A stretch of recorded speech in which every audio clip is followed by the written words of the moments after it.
It's time for another brand review video. We're going to be talking about the new brand of Block, which is now the holding company for like Square and Cash App and a bunch of other companies. So we're going to dive into the new Block brand, but first, we got to roll that intro.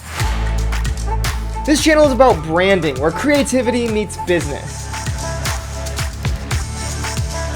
Branding isn't an aesthetic decision, it's a strategic business decision.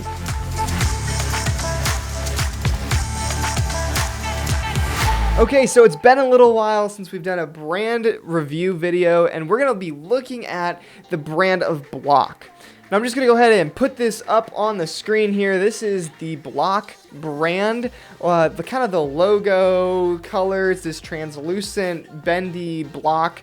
First of all, I just want to say, let's take a step back and just talk about, the name Block for this company. Now, you might think that it's a little bit weird, but they are trying to get into a more blockchain focused business model. So they're looking at blockchain technology. They think blockchain technology is the future of finance. They already have a suite of finance products, kind of Square and Cash App fall in that line. And so they want to take those and they want to move them into a little bit more of a blockchain focused business model. So that said, I think that the name Block for a company that's interested in becoming part of the blockchain is actually a pretty good name. I actually like this name a lot better than Meta from, the metaverse and all that. I think the metaverse is a concept that still isn't really understood, and so naming your company after that seems a little premature. Facebook, looking at you. Have a whole brand review video on Facebook's brand change to Meta, but we're not going to get into Meta this time around. We're focusing on the Block, so this is a better name in my opinion. Because here's the thing, blockchain is already an established technology. It's been used for a very long time, and it's definitely not going anywhere. So the name Block, pretty good. Okay, so I like the name, I like the colors, the orange and the teal is super trippy, it's trendy, which obviously this company is trying to be very energetic, they're trying to be pretty vibey, so I think it's a really good color combination. The wordmark design of Block is just, it's really good, it's kind of urban, but it still feels really technical, it feels like a tech startup. So I think that there's a lot of good things going for this brand. All right, now the actual logo itself. This is where I start to have some issues with the Block brand. Now we dived into this a little bit in the Meta review video that I talked about just a little bit ago with this new trend of 3D logos. Everybody is obsessing over three-dimensional logos. Ultimately, I think 3D logos are a good thing. I think that eventually there could be some really good application uses for 3D logos where it makes sense to have a 3D version of your logo. But what I don't like is building 3D logos and then trying to convert backwards to two-dimensional logos. Call me traditional, but I'm still gonna say that at this point in time, it is more important to have a good two-dimensional logo than it is to have a good three-dimensional logo. And so I think that you need to design with both in mind, but you need to design from two-dimensional to 3D. How does it look on a 2D plane?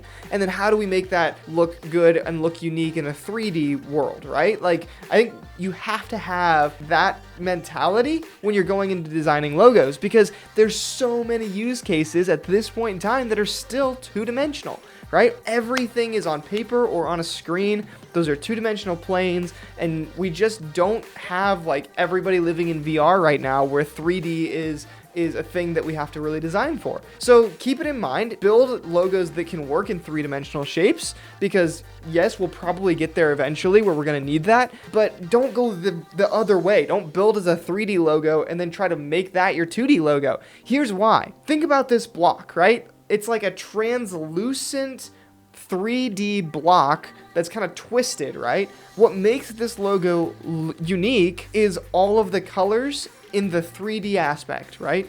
The translucent style of the block, the way the block is twisting, that's what makes this logo actually unique. And we know that uniqueness is one of the most important pieces of a logo design, but the problem here is, what does this actually look like on a flat one color design. If I'm gonna print the Block logo on a t-shirt with screen print and I can only use one color, or I'm not allowed to fade colors from one to another, what does this look like? I really don't know. They haven't really given us an answer for what that looks like. And I think that's going to ultimately just hurt them, because here's the thing. If your brand looks really crappy when it has to be used in one color, when it has to be printed in black and white, or when it has to be, you know, put on an application where maybe the colors don't accurately get represented, we have a big problem.